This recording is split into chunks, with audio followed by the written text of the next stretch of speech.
2011 ridge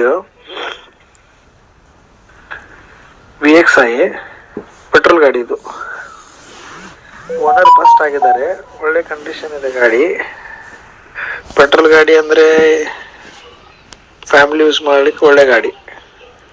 maintenance zero, ಯಾವಾಗಾದ್ರೂ ತೆಗಿಬೋದು. 15 days ತೆಗೆದ್ರು ಕೂಡ ಬ್ಯಾಟ್ರಿ ಬ್ಯಾಕಪ್ ಆಗಲಿ, ಬ್ಯಾಟ್ರಿ ಡೌನ್ ಆಗೋದಾಗ್ಲಿ, ಯಾವುದೇ ಥರ ಪ್ರಾಬ್ಲಮ್ಸ್ ಕ್ರಿಯೇಟ್ ಆಗೋದಿಲ್ಲ. ಒಳ್ಳೆ ಗಾಡಿ ಇದೆ. ಇದರ ರೇಟು 270 ಹೇಳ್ತಾ ಇದ್ದೀವಿ. 245 ನಮ್ದು ಇದು ಯೂಟ್ಯೂಬ್ ಡೀಲರ್ ಚಾನಲ್ ಟ್ರೂ ಬಂದರೆ 245 ಗಾಡಿ ಮಾಡಿಕೊಡ್ತೀನಿ. ಫಸ್ಟ್ ಓನರ್ ಗಾಡಿ, ಒಳ್ಳೆ ಕಂಡೀಷನ್ ಇದೆ. ಬೆಂಗಳೂರು ಪಾಸಿಂಗ್, ಬಾಡಿ ಲೈನು ಎಲ್ಲ ಲೈನು, ಎಲೆಕ್ಟ್ರಿಕಲ್ ಮೆಕ್ಯಾನಿಕಲ್ ಎಲ್ಲ ಲೈನ್ಸು ಚೆನ್ನಾಗಿದೆ, ನೀಟಾಗಿದೆ ಗಾಡಿ.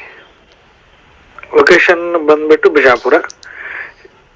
ಯಾರಾದರೂ ಬರೋರಿದ್ರೆ ಕಾಲ್ ಮಾಡಿ ಬಂದು ಕ್ಯಾಶ್ ಮಾಡ್ಕೊಂಡು ಹೋಗ್ಬೋದು. 245